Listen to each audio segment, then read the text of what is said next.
Shalom, selamat pagi Bapak Ibu jemaat, saudara-saudaraku yang dikasihi Tuhan. Salam sejahtera di dalam kasih Tuhan Yesus Kristus. Pada pagi hari ini kita bersyukur di minggu yang pertama, saudara, pasca peristiwa hari Pentakosta, pencurahan Roh Kudus bagi gereja Tuhan. Saudara-saudaraku yang kasih Tuhan, kita bersyukur pada pagi hari ini kita masih diberikan kesempatan oleh Tuhan untuk kita bersama-sama menikmati persekutuan dengan Tuhan di masa-masa yang sulit seperti ini. Namun kita bersyukur karena Tuhan masih memberikan kekuatan, kesehatan, kesempatan kita hidup pada pagi hari ini. Saudaraku yang kasih Tuhan, sebelum kita akan membaca merenungkan firman Tuhan pada pagi hari ini, mari kita sejenak kita berdoa. Bapa kami di sorga, kami bersyukur pada pagi hari ini atas berkat kasih karunia Tuhan yang boleh kami nikmati sepanjang minggu yang kami lalui. Dan pada pagi hari ini merupakan satu kesempatan dan anugerah yang begitu besar. Kami hidup bersama dengan Tuhan, kami diperlengkapi dengan segala berkat, baik berkat jasmani maupun berkat rohani. Pada pagi hari ini kami bersyukur karena di minggu yang pertama ini Bapa, di bulan yang baru, kami bersyukur karena Tuhan menyediakan segala berkat bagi kami dalam sepanjang minggu ini, bahkan sepanjang bulan yang akan kami lalui. Terima kasih Tuhan, kiranya Roh Kudus menerangi hati dan pikiran kami untuk kami dapat merenungkan serta menghayati kebenaran firman Tuhan pagi hari ini. Terima kasih Tuhan, kami sambut firman-Mu. Di dalam nama Tuhan Yesus Kristus kami berdoa. Amin. Bapak Ibu sidang jemaat yang dikasihi Tuhan, pada pagi hari ini mari kita bersama-sama kembali merenungkan lanjutan daripada peristiwa Pentakosta, merupakan satu sejarah gereja yang Tuhan kerjakan dari gereja mula-mula di Yerusalem. Saudaraku yang kasih Tuhan, pada pagi hari ini firman Tuhan saya memberikan satu tema, yaitu dampak pekerjaan Roh Kudus bagi gereja Tuhan. Kalau kita lihat saudaraku yang kasih Tuhan, dampak pekerjaan Roh Kudus bagi gereja Tuhan, ini adalah satu pekerjaan Tuhan yang luar biasa. Karena kalau kita lihat bahwa Pentakosta itu adalah satu gerakan perubahan yang pertama dari hamba-hamba Tuhan, yang diawali daripada Rasul Petrus pada waktu itu, Rasul Yohanes, dan juga beberapa rasul yang lain, saudara. Dan kita lihat gerakan perubahan yang terjadi dalam pekabaran Injil, pemberitaan kebenaran firman Tuhan. Lalu juga gerakan perubahan yang berkaitan dengan pertumbuhan iman jemaat mula-mula pada waktu itu. Nah, oleh sebab itu, saudaraku yang kasih Tuhan, biarlah tema firman Tuhan ini memberikan inspirasi bagi kita sekalian sebagai gereja Tuhan, sebagai hamba-hamba Tuhan, sebagaimana dampak pekerjaan Roh Kudus bagi kita orang-orang yang percaya, bagi hamba Tuhan dalam perkembangan gereja masa kini. Itu sebabnya saudaraku yang kasih Tuhan, saya mengajak terlebih dahulu untuk membacakan firman Tuhan yang diambil dari kitab Kisah Para Rasul, kitab Kisah Para Rasul pasal yang kedua, ayat 41 sampai ayat yang ke-47. Firman Tuhan berkata, cara hidup jemaat yang pertama. Orang-orang yang menerima perkataannya itu memberi diri dibaptis, dan pada hari itu jumlah mereka bertambah kira-kira 3.000 jiwa. Mereka bertekun dalam pengajaran rasul-rasul dan dalam persekutuan, dan mereka selalu berkumpul untuk memecahkan roti dan berdoa. Maka ketakutanlah mereka semua, sedang rasul-rasul itu mengadakan banyak mukjizat dan tanda. Dan semua orang yang telah menjadi percaya tetap bersatu, dan segala kepunyaan mereka adalah kepunyaan bersama. Dan selalu ada dari mereka yang menjual harta miliknya, lalu membagi-bagikannya kepada semua orang sesuai dengan keperluan masing-masing. Dengan bertekun, dengan sehati mereka berkumpul tiap-tiap hari dalam bait Allah. Mereka memecahkan roti di rumah masing-masing secara bergilir dan makan bersama-sama dengan gembira dan dengan tulus hati sambil memuji Allah, dan mereka disukai semua orang, dan tiap-tiap hari Tuhan menambahkan jumlah mereka dengan orang yang diselamatkan. Amin. Demikian firman Tuhan. Saudaraku yang dikasihi Tuhan, berbahagialah bagi orang yang membaca, merenungkan, dan terlebih berbahagia yang melakukan firman Tuhan di dalam kehidupan sehari-hari. Bapak Ibu jemaat saudaraku yang dikasihi Tuhan, pada pagi hari ini mari kita sejenak merenungkan satu peristiwa gerakan pekerjaan Roh Kudus bagi gereja Tuhan. Tema yang kita renungkan pada pagi hari ini akan menggugah semangat, menggugah kekuatan kita yang baru untuk melihat ke depan satu pekerjaan Tuhan yang luar biasa, yang terlebih Tuhan kerjakan di dalam kehidupan bagi murid-murid Tuhan. Saudaraku yang dikasihi Tuhan, kalau kita melihat di dalam kebenaran firman Tuhan, sejarah gerakan Pentakosta, Roh Kudus yang bekerja bagi gereja Tuhan, kalau kita lihat yang pertama adalah bagian bagi orang-orang atau hamba-hamba Tuhan yang melayani Tuhan. Kalau kita lihat sebelum ayat-ayat ini ditulis, peristiwa bagaimana Petrus diberikan roh keberanian yang luar biasa untuk memberitakan firman Tuhan. Saudara, mempunyai satu kekuatan, kemampuan, urapan kuasa Roh Kudus, dan ini merupakan satu dampak pekerjaan Roh Kudus bagi hamba-hamba Tuhan, memperlengkapi dengan kekuatan, memperlengkapi dengan karunia Tuhan, dengan mujizat Tuhan, dengan kuasa yang datang daripada Tuhan, dengan luar biasa. Sebagaimana Rasul Yohanes juga dipakai oleh Tuhan pada waktu itu. Ada satu gerakan perubahan bagi hamba-hamba Tuhan. Dan kalau kita lihat bagaimana pekabaran Injil, kebenaran firman Tuhan juga disampaikan dengan luar biasa, kuasa Roh Kudus terjadi, saudara. Dan di dalam kehidupan bagi gereja Tuhan, jemaat-jemaat Tuhan, gereja mula-mula pada waktu itu, sekalipun jemaat-jemaat Tuhan juga menghadapi berbagai macam tantangan, penderitaan saat itu, saudara, tetapi pekerjaan Roh Kudus tidak bisa dibatasi oleh apapun dan siapapun. Roh Kudus tidak bisa dihentikan dalam kondisi apapun, saudara. Nah, oleh sebab itu, saudara-saudaraku yang dikasihi oleh Tuhan, pada pagi hari ini kita mengingat kehadiran Allah di dalam pribadi Roh Kudus itu untuk menyertai gereja Tuhan, saudara. Pada waktu berpisah, Yesus naik ke sorga waktu itu, dia menyampaikan bahwa dia akan datang kembali.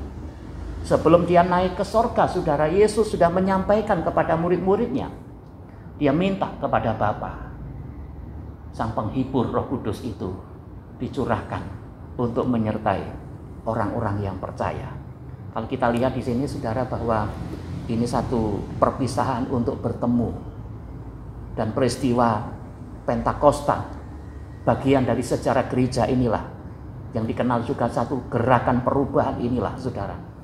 Yesus datang lewat Roh Kudusnya, saudara, untuk menyertai, untuk melakukan satu perubahan di dalam kehidupan gereja Tuhan, hamba-hamba Tuhan, jemaat-jemaat Tuhan, bahkan pekabaran-pekabaran Injil, berita-berita keselamatan disampaikan.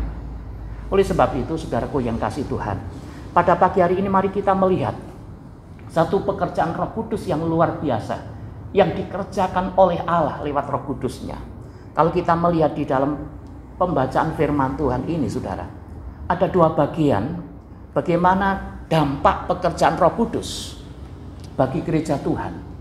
Kalau kita lihat, saudara, bahwa yang pertama, kalau kita melihat di dalam ayat yang 41, saudara, firman Tuhan berkata, orang-orang yang menerima perkataannya itu memberi diri dibaptis, dan pada hari itu jumlah mereka bertambah kira-kira 3.000 jiwa. Kita lihat, saudara yang kasih Tuhan, bagian yang pertama, apa dampak pekerjaan Roh Kudus bagi gereja Tuhan. Kalau kita lihat bagian yang pertama, terjadinya satu pertobatan. Pertobatan secara massal. Karena kalau kita lihat, saudaraku yang kasih Tuhan, pada awal Petrus berkhotbah menyampaikan kebenaran firman Tuhan, dia berbicara tentang keselamatan, dia berbicara tentang pengampunan dosa, dia berbicara tentang kehidupan yang kekal, saudara.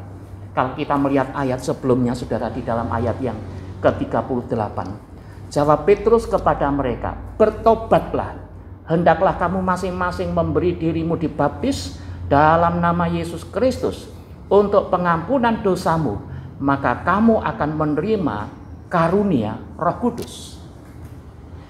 Saudaraku yang dikasih Tuhan, kalau kita melihat pekerjaan Roh Kudus yang begitu luar biasa, yang tidak bisa dibatasi oleh siapapun, kemampuan apapun, kekuatan apapun yang ada di dalam dunia. Karena apa? Karena pribadi Yesus yang datang melalui Roh Kudus itu. Saudaraku yang dikasih Tuhan, kalau kita lihat bagian yang pertama, dampak Roh Kudus bagi gereja Tuhan, bagi jemaat-jemaat Tuhan pada waktu itu, saudara. Yang pertama adalah terjadinya satu pertobatan. Pertobatan yang luar biasa. Karena banyak orang-orang yang mendengar Injil, yang mendengar tentang berita keselamatan di dalam Yesus Kristus, akhirnya memberikan dirinya, percaya, dan dibaptis. Kalau kita lihat, saudara, di sana dikatakan bahwa mereka bertambah kira-kira 3.000 jiwa, saudara. Itu sebabnya, saudaraku yang kasih Tuhan, kita terus berdoa dalam situasi yang sulit seperti di tengah-tengah negara kita, lingkungan masyarakat kita sekarang ini, saudara. Kita terus berdoa, biarlah kita berikan kesempatan Roh Kudus, pribadi Allah di dalam Roh Kudus itu, yang bekerja, yang menembus hati setiap manusia, supaya mereka percaya, mereka bertobat dan menerima Yesus sebagai Tuhan dan Juru Selamat. Tidak ada yang mustahil, saudara. Dalam situasi kondisi yang sulit seperti ini, kita bersatu gereja Tuhan untuk terus berdoa, sehati, tekun untuk berdoa kepada Tuhan, agar kuasa Tuhan, mukjizat Tuhan terjadi. Pekerjaan Roh Kudus dikerjakan dengan luar biasa. Kalau kita lihat yang pertama, saudara, menembus hati setiap manusia, dan mereka membuka hatinya, mereka percaya dan bertobat kepada Tuhan, menerima Yesus sebagai Tuhan dan Juru Selamat. Itu sebabnya ini bagian yang pertama, saudara. Kenapa satu pekerjaan Tuhan dikerjakan dengan luar biasa? Misi Yesus datang ke dalam dunia adalah untuk menyelamatkan setiap orang yang percaya kepada Tuhan. Dia telah mengerjakan karya keselamatannya di kayu salib. Dia yang telah menderita, dia mati, bahkan dia bangkit dari kematian itu. Ada satu kemenangan. Kuasa kebangkitan itulah yang bekerja dengan luar biasa. Saudaraku yang dikasih Tuhan, kalau kita melihat di dalam firman Tuhan ini bagian yang pertama, terjadinya satu pertobatan. Kenapa, saudara? Kalau kita lihat di dalam ayat ini, karena bertumbuhnya benih kebenaran firman Tuhan disampaikan. Di dalam ayat ini di sana dikatakan bahwa orang-orang yang menerima perkataannya itu memberi diri dibaptis, dan pada hari itu jumlah mereka bertambah kira-kira 3.000 jiwa. Kita lihat, saudara, terjadinya satu pertobatan secara massal, saudara. Karena ada benih firman Tuhan. Bertumbuhnya benih kebenaran firman Tuhan di dalam hati setiap orang yang mendengar, yang menerima kebenaran itu, saudara. Sehingga membawa orang banyak untuk percaya dan bertobat, menerima Yesus sebagai Tuhan dan Juru Selamat. Mereka hidup baru di dalam Tuhan. Itu sebabnya kalau kita melihat di dalam firman Tuhan, di firman Tuhan dikatakan, bertobatlah hendaklah kamu masing-masing memberi dirimu dibaptis dalam nama Yesus Kristus untuk pengampunan dosamu, maka kamu akan menerima karunia Roh Kudus. Tahap yang pertama, saudara, adalah satu pertobatan. Beberapa waktu yang lalu saya sudah banyak menyampaikan tema tentang pertobatan dan pengampunan dosa, saudara. Karena ini adalah awal daripada pemulihan, awal daripada perubahan di dalam kehidupan orang-orang yang percaya Tuhan. Pertobatan adalah satu awal pemulihan, awal keselamatan yang terjadi bagi banyak orang. Itu sebabnya berita pertobatan pengampunan dosa ini disampaikan oleh Petrus pada waktu itu, saudara. Dan kalau kita lihat dampak pekerjaan Roh Kudus bekerja dengan luar biasa, sehingga mereka pada waktu mereka menerima firman Tuhan, mendengar pengajaran daripada rasul-rasul, mereka percaya dan bertobat kepada Tuhan. Ini satu pekerjaan yang spiritual. Ini pekerjaan Tuhan yang luar biasa. Pekerjaan Roh Kudus yang membawa satu dampak perubahan yang luar biasa bagi gereja Tuhan. Itu sebabnya saudaraku yang kasih Tuhan, kalau kita lihat di dalam firman Tuhan dikatakan, dan Tuhan tambahkan jiwa-jiwa yang baru. Saudara, terjadi satu pertobatan. Orang-orang yang begitu banyak menerima Yesus sebagai Tuhan dan Juru Selamat. Saudaraku yang kasih Tuhan, ini satu peristiwa yang luar biasa. Kita sebagai manusia tidak mampu, saudara, untuk membuat orang lain bertobat, orang lain percaya kepada Tuhan. Dan kita sebagai alat Tuhan, gereja Tuhan dipakai sebagai alat Tuhan untuk memberitakan kebenaran firman Tuhan, saudara. Tetapi mari kita lihat bagaimana pekerjaan Roh Kudus bagi orang-orang yang percaya, bagi semua manusia, menembus hati, jiwa, dan hidup mereka. Sehingga mereka hidupnya dipulihkan, mereka hidupnya diberkati oleh Tuhan, oleh karena terjadinya satu pertobatan yang luar biasa. Itu sebabnya saudaraku yang kasih Tuhan, kita bersyukur oleh karena terjadinya peristiwa Pentakosta, pencurahan Roh Kudus, satu sejarah gereja yang diawali, yang gereja mula-mula waktu itu di Yerusalem, saudara. Dan ini merupakan satu gerakan perubahan yang terus terjadi. Kuasa pekerjaan Roh Kudus yang gak bisa dibendung dengan cara apapun. Dan itu secara terus menerus. Itu sebabnya kita bersyukur, saudara.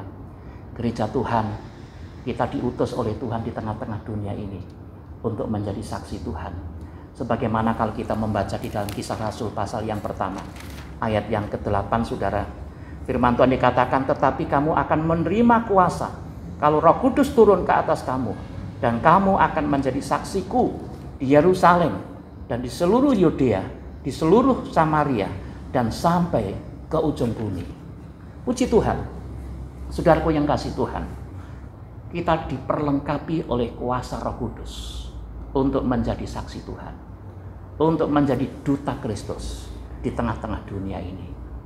Itu sebabnya kita bersyukur kalau pada pagi hari ini, saudara, kita melihat satu peristiwa akbar, peristiwa yang besar. Gerakan perubahan itu terus terjadi.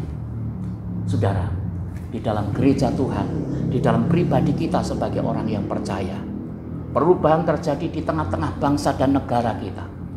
Gerakan perubahan terjadi di seluruh dunia, saudara. Sehingga di negara-negara yang lain juga banyak jiwa-jiwa yang bertobat dan percaya kepada Tuhan.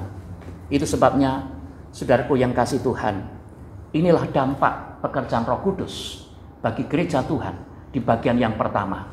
Terjadinya satu pertobatan yang luar biasa. Kalau kita melihat di dalam ayat yang terakhir pembacaan firman Tuhan yang pertama tadi, saudara, kalau kita lihat di sana, sambil memuji Allah dan mereka disukai semua orang, dan tiap-tiap hari Tuhan menambah jumlah mereka dengan orang yang diselamatkan. Ini adalah bukti, saudara, pekerjaan Roh Kudus yang luar biasa, yang begitu besar. Dan Tuhan tambahkan orang-orang yang diselamatkan. Puji Tuhan, Bapak Ibu, saudara pun kasih Tuhan. Ini hanya pekerjaan Tuhan, pekerjaan Roh Kudus yang terjadi. Membuat orang sadar, membuat orang percaya, membuat orang membuka hatinya. Saudara, ini adalah pekerjaan Roh Kudus di dalam setiap hidup manusia. saudara dan saya tidak ada kekuatan dan kemampuan, saudara, untuk membuat orang lain membuka hati dan bertobat, kecuali adalah pekerjaan Roh Kudus. Itu sebabnya kita terus berdoa, saudara. Dalam situasi seperti ini, izinkan terus, biarkan terus Roh Kudus yang terus bekerja di dalam gereja Tuhan, di tengah-tengah negara kita, di tengah-tengah masyarakat lingkungan kita, saudara, supaya Roh Kudus itu terus memberikan satu gerakan perubahan-perubahan yang terjadi. Kita bersyukur, saudara, bahwa perubahan secara positif, optimis ke depan, gereja Tuhan terus bertumbuh dan Tuhan terus tambahkan jumlah orang-orang yang percaya kepada Tuhan. Saudaraku yang kasih Tuhan, mari kita lihat dampak daripada pekerjaan Roh Kudus bagi gereja Tuhan di bagian yang kedua, saudara, yaitu terjadinya satu kesatuan gereja Tuhan. Satu kesatuan. Kalau kita lihat, saudara, di bagian yang pertama tadi, itu secara massal pertobatan yang luar biasa, yang begitu besar. Tetapi kalau kita lihat, saudara, dampak yang kedua pekerjaan Roh Kudus adalah terjadinya satu kesatuan gereja Tuhan. Kalau kita lihat di dalam kebenaran firman Tuhan ini, saudara, kalau kita membaca di dalam ayat yang ke-42, di sana dikatakan mereka bertekun dalam pengajaran rasul-rasul dan dalam persekutuan, dan mereka selalu berkumpul untuk memecahkan roti dan berdoa. Saudara, ayat 43 di sana dikatakan maka bertekunlah mereka semua, sedang rasul-rasul itu mengadakan banyak mujizat dan tanda. Oleh sebab itu, Bapak Ibu, saudara-saudaraku yang dikasihi Tuhan, kalau kita lihat di bagian yang kedua, dampak daripada pekerjaan Roh Kudus bagi gereja Tuhan, saudara, adalah terjadinya satu kesatuan gereja. Dan ini yang Tuhan inginkan, saudara. Karena terjadinya satu himpitan, penderitaan, tantangan pada waktu jemaat mula-mula pada waktu itu, saudara, bahwa Tuhan tidak ingin gereja Tuhan terpecah-pecah. Tuhan tidak ingin gereja Tuhan menghadapi kesulitan yang secara terus-menerus, saudara. Tetapi Tuhan ingin supaya gereja Tuhan tetap ada satu kesatuan di dalam pekerjaan Tuhan. Kalau kita lihat di dalam bagian yang kedua ini, saudara, di sana dikatakan ayat yang ke-42 tadi, saudara, firman Tuhan dikatakan mereka bersekutu dalam pengajaran rasul-rasul, dalam persekutuan, dan di dalam persekutuan mereka selalu berkumpul untuk memecahkan roti dan berdoa. Kita lihat, saudara, terjadinya satu kesatuan gereja. Saudara, di dalam ayat ini, jemaat-jemaat Tuhan pada waktu itu, ada satu ketekunan jemaat Tuhan terhadap pengajaran, terhadap kebenaran firman Tuhan.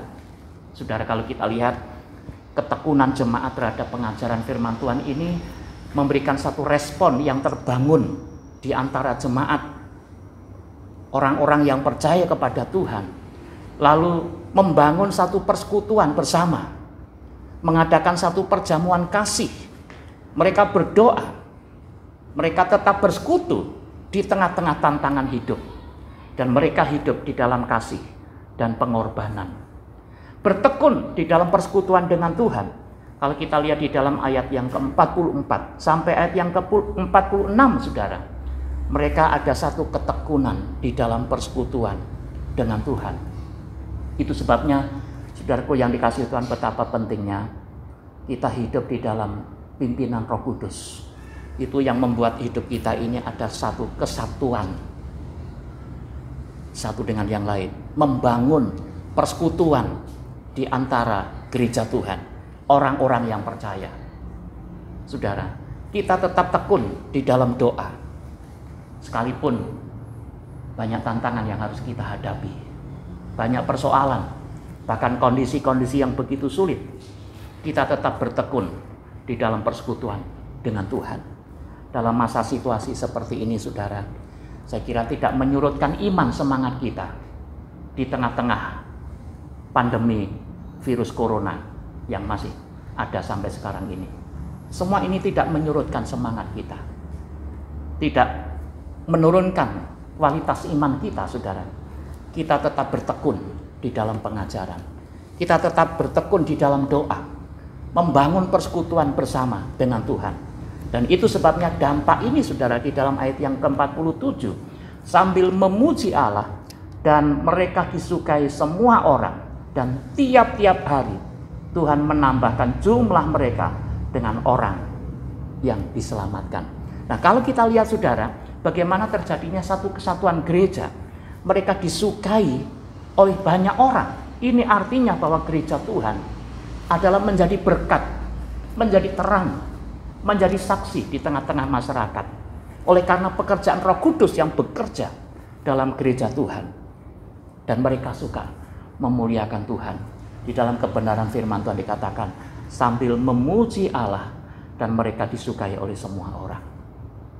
Membuat Roh Kudus membuat orang selalu hadir dalam pujian di dalam hati kita. Selalu hadir sukacita surgawi. Perkataan-perkataan kebenaran firman Tuhan selalu hadir di dalam kehidupan kita. Dan menjadi berkat bagi sesama, bagi banyak orang. Itu sebabnya dengan cara inilah saudara, maka Tuhan tambahkan jumlah mereka dengan orang-orang yang diselamatkan. Saudaraku yang kasih Tuhan, perlu kita renungkan bahwa kalau kita lihat pekerjaan Roh Kudus terus terjadi dalam kehidupan gereja Tuhan, mari kita memberikan respon yang positif. Kita membuka hati terus-menerus supaya hidup kita ini selalu dikuasai, dipimpin, dan dipakai oleh Roh Kudus untuk menjadi alat Tuhan. Sehingga hidup kita ini mengalami satu perubahan, kesatuan, satu ikatan dalam kasih Tuhan yang begitu kuat, saudara. Sehingga kita tidak terpecah belah, tetapi kita tetap ada dalam satu persekutuan. Ada di dalam satu perjamuan kasih. Bagaimana mereka berkumpul setiap hari dan memecahkan roti. Mereka menikmati berkat yang luar biasa. Satu persekutuan, satu persahabatan yang Tuhan bangun lewat pekerjaan Roh Kudus itu. Dan mereka suka memuliakan Tuhan. Kalau kita lihat saudara kun kasih Tuhan, oleh karena pekerjaan Roh Kudus di dalam diri orang-orang percaya, mereka selalu membuka hati. Mereka tekun terhadap pengajaran, tekun mereka mendengar kebenaran firman Tuhan, dan mereka justru menjadi berkat, menjadi saksi Tuhan. Mereka suka memuji Tuhan, suka memuliakan Tuhan, suka bersaksi, dan gereja Tuhan menjadi berkat. Itu sebabnya kalau saya seringkali memakai kata gereja, saudara, ini bukan hanya diukur dari gedung fisik gereja, saudara, atau tempat ibadah, tetapi dari komunitas, dari persekutuan orang-orang yang percaya, yang telah dipanggil keluar dari kegelapan dan menjadi saksi Tuhan. Itu sebabnya pada pagi hari ini, Bapak Ibu jemaat saudaraku yang kasih Tuhan, mari kita bersama-sama kita mensyukuri, terus kita mengundang, membiarkan biarlah pekerjaan Roh Kudus itu terus bekerja di dalam gereja Tuhan. Dua hal yang sudah saya sampaikan di dalam kebenaran firman Tuhan ini. Kita membutuhkan satu peristiwa pertobatan secara terus-menerus. Mengingat di lingkungan kita, di masyarakat, di negeri kita, masih banyak orang yang membutuhkan keselamatan yang kekal melalui Yesus Kristus. Mari kita berdoa supaya Roh Kudus bekerja dengan luar biasa. Yang kedua, perlu dibangun kesatuan gereja Tuhan. Satu dengan yang lain, saudara.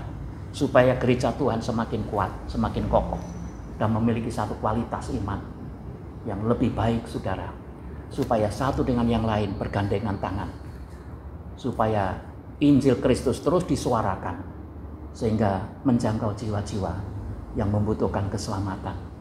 Itu sebabnya, saudara-saudaraku yang kasih Tuhan, pada pagi hari ini, mari kita terus berdoa, kita berserah diri kepada Tuhan, mengundang Roh Kudus hadir, membuka hati dan pikiran kita, supaya kita menjadi alat Tuhan, menjadi saksi Tuhan, supaya nama Tuhan Yesus dipermuliakan. Dan biarlah kebenaran firman Tuhan ini akan memberkati, meneguhkan, bahkan menguatkan Bapak Ibu jemaat sekalian pada hari ini, di hari-hari yang pertama, minggu yang pertama pasca terjadinya peristiwa Pentakosta, pencurahan Roh Kudus. Kiranya firman Tuhan ini memberkati Bapak Ibu saudara sekalian, dan Tuhan Yesus memberkati kita semua. Amin. Mari kita berdoa. Bapa kami di sorga, kami bersyukur pada pagi hari ini biarlah Roh Kudus terus bekerja, memberikan kekuatan semangat bagi kami gereja Tuhan, memberikan hikmat akal budi bagi kami sekalian, untuk kami bangkit bersama-sama. Kami berdoa kiranya Roh Kudus bekerja dan memeteraikan kebenaran firman Tuhan yang sudah kami renungkan, kami dengar pada pagi hari ini, agar kami sebagai alat Tuhan diperlengkapi dengan berkat, kasih karunia Tuhan, dengan mujizat dan kuasa Tuhan, sehingga hidup kami akan menjadi berkat. Banyak orang yang akan percaya kepada Tuhan. Kami berdoa Roh Kudus terus bekerja lewat kebenaran firman Tuhan yang sudah hamba-Mu sampaikan pada pagi hari ini, memberkati seluruh jemaat Tuhan, agar mereka tidak sekedar mendengar, tetapi mereka mengalami pekerjaan Roh Kudus itu di dalam hidup mereka, agar mereka tetap hidup setia, mereka hidup bersama-sama dengan Tuhan. Terima kasih Bapa, terima kasih, kami bersyukur atas kebenaran firman Tuhan pada pagi hari ini yang sudah kami terima, kami dengar. Biarlah itu menjadi kekuatan di dalam iman kami. Demi nama Yesus Kristus kami sudah berdoa dan kami sudah bersyukur. Amin. Bapak Ibu jemaat yang dikasihi Tuhan, pada pagi hari ini setelah kita mendengar firman Tuhan, Bapak Ibu, kita akan masuk di dalam perjamuan kudus yang melengkapi kebenaran firman Tuhan. Mari kita bersama-sama kita mempersiapkan diri untuk kita masuk di dalam perjamuan kudus. Kiranya Tuhan Yesus memberkati. Amin.